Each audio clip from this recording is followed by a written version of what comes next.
मामा ने मटन एमती शीत दिनिया रसुण छेचा दिए सिझा मटन बनाओ एमती बनै दे।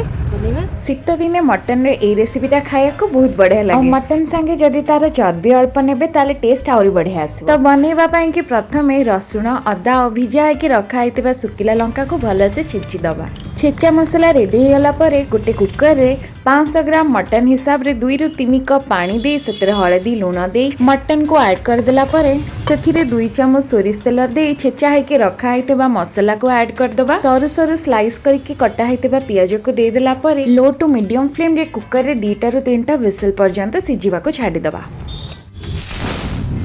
बस 2 ରୁ 3ଟା विसल रे ही रेडी हो गला हमर शीत पाग को गर्मा गरम मटन सिझा। बहुत ही सिंपल बहुत ही फ्लेवरफुल मटन रो एई रेसिपी आपण माने निश्चय ट्राई करिवे विंटर रे। नरम नरम मटन को रसुण छेचा रे चर्बी झोल रे पस कंचा लंका टिके चकटी देले मजा आसी जिवो खाया को ए शीत पाग रे। आउरी बेसी मजा लागिवो ए शीतुआ राति रे मटन सिझा सहित गर्मा गरम फुल्का फुल्का रुटी। ताहले एई शीतुआ राति रे बेसी काम न करी बहुत कम समय रे मटन रो एई फ्लेवरफुल रेसिपी बना खातु और खुआतु एंजॉय। भल लगी सब्सक्राइब निश्चय करिवे।